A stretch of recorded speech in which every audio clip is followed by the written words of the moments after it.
tatay ay nag-aayos ng ilaw ng Christmas tree. Ako'y nakatutok, sabik na tumulong. Si nanay naman ay nanunood, may ngiting kahalo. Simpleng dekorasyon, munting palamuti, pero puno ng saya at pagmamahal lagi. Habang kami magkakasama rito, ramdam ko ang init ng Pasko. Ang aming munting Christmas tree, ginawa namin ni tatay para kay nanay din. Sa aming munting tahanan, pag-ibig ang bituin. Lalo na ngayong Pasko, pagdating ni Jesus natin. Para sa'yo, Panginoon, ang awit at ngiti. Inaalay namin ang aming munting Christmas tree. Habang kumikislap ang ilaw sa gabi, naaalala ko ang biyayang kay buti.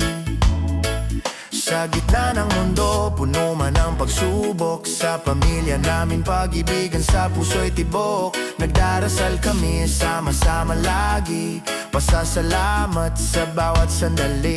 At ngayong Pasko, ito ang himig namin para kay Jesus na aming hari, tanging gabay. Ang aming munting Christmas tree, ang aming munting Christmas tree, ginawa namin ni tatay para kay nanay din. Sa aming munting tahanan, pag-ibig ang bituin. Lalo na ngayong Pasko, pagdating ni Jesus natin. Para sa'yo, Panginoon, ang awit at ngiti.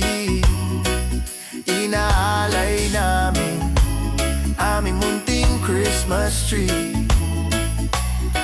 Hindi kailangan ng mamahaling regalo, basta't sama-sama sapat na ang Pasko. Dahil ang tunay na diwa ay siya, si Jesus, ating pag-asa.